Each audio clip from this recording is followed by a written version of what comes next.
ESL lesson from an ESL teacher. Please note these videos are made by an ESL teacher, not an expert English teacher. I'm here to help you learn English in a fun and accessible way. Say hello. Mastering basic greetings. Greetings are more than just words. They are a window into culture and history. Here are a few fun facts and stories about greetings. The bow. Ancient origins.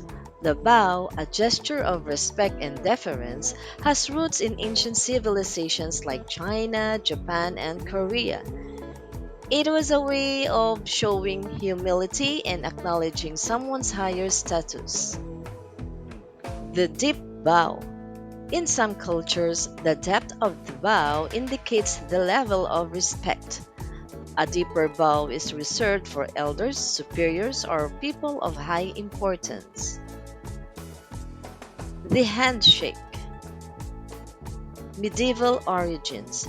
The handshake, a symbol of trust and agreement, is believed to have originated in medieval Europe. It was a way of showing that someone wasn't carrying a weapon and was open to negotiation. The firm handshake. A firm handshake is often associated with confidence and strength, while a weak handshake can be perceived as lacking confidence.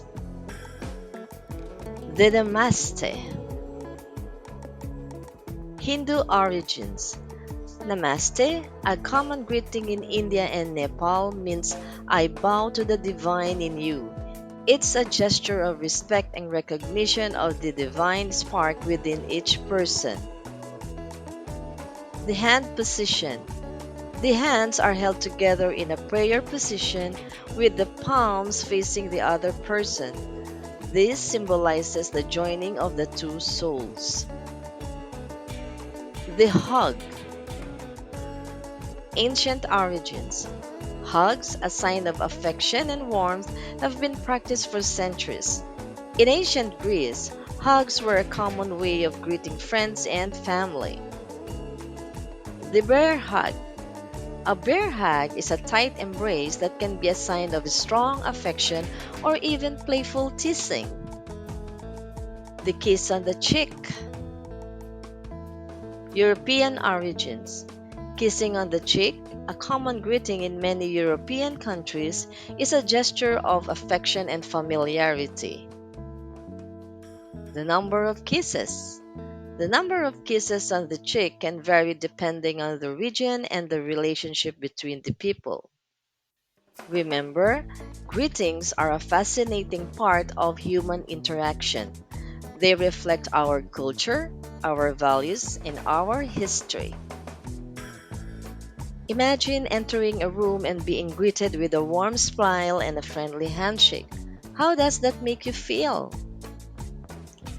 Let's explore how greetings shape our first impressions. First impressions matter.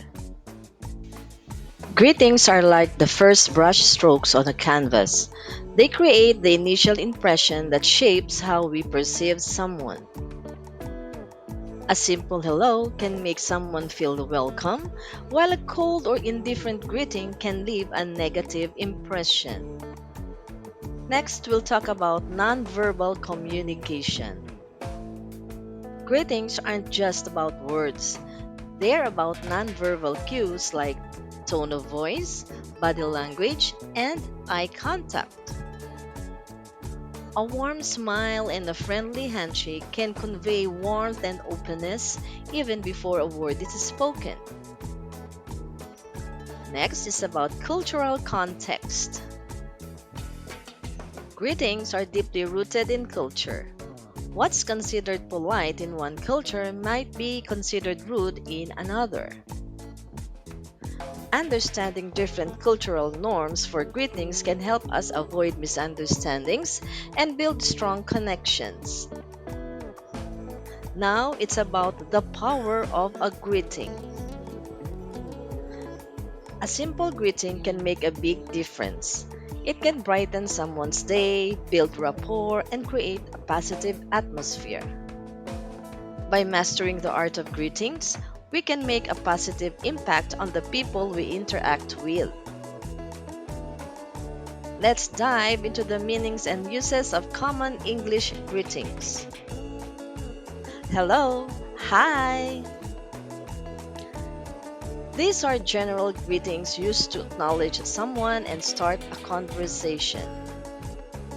Use hello or hi in most casual situations like greeting friends, family, or acquaintances. They're appropriate for any time of day. Good morning. This greeting is used to express good wishes for the beginning of the day. Good morning from sunrise until noon. It's more formal than hello or hi and is often used in professional settings or when greeting someone you don't know well. Good afternoon. This greeting is used to express good wishes for the afternoon. Use good afternoon from noon until sunset. It's more formal than hello or hi and is often used in professional settings or when greeting someone you don't know well. Good evening.